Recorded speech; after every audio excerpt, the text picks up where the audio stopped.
ફઈ હજી તો લગ્નની વાર છે તો તમે કેમ આટલી જલ્દી વહી આવ્યા? કારણ કે તારી મમ્મીએ મને કંકોત્રી મોકલી નથી એટલે મારે આવવું પડ્યું. અને આ બધા માણસો વાતો ન કરે કે એક ને એક ફઈ હતા તોય લગ્નમાં ન આવ્યા. અને તમે બધા તહેવારમાં મને ભૂલી જાવ છો. મારે સામેથી આવીને કેવું પડે છે કે હું હજી જીવું છું. હે ભાભી, આ લગ્ન પ્રસંગ છે ઘરમાં તો મારા ભાઈ કઈ મદદ કરે છે કે બસ આમ જ રખડવા વી ગયા છે? લગ્ન કરવા માટે પૈસા તો જોવે ને. અરે લગ્ન કરવા પૈસા નથી એમ કરી કરીને તો આ 4-5 તો ગાડીઓ છે બાર.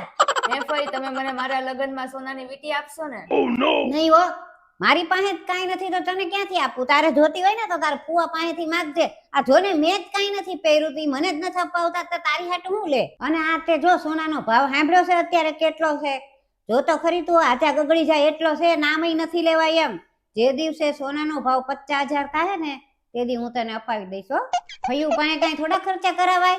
અને જા બે રકાબી ચા તો મૂકી આવી. જો તારા ફુવાય આવ્યા. હે તે પ્રેમ લગ્ન કર્યા છે? હું તો કેતી જ તી પણ આ બધું મને કોઈ સાચું કહેતો ને.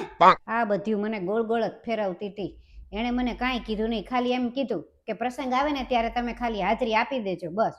અને મેં પૂછ્યું કે શું કરે છે છોકરો? તો કે છોકરો તો બિઝનેસમાં છે એમ. પણ પછી કે હવે ઈ હરખું થઈ ગયું, કાંઈ વાંધો નથી એટલે હવે હાલશે. કે આ તો છે ને લગ્નમાં બધા વાતું કરે માણસો કે ફઈ કેમ નો આવ્યા એટલે હું તો આવી ગઈ, મેં મારી ફરજ પૂરી કરી.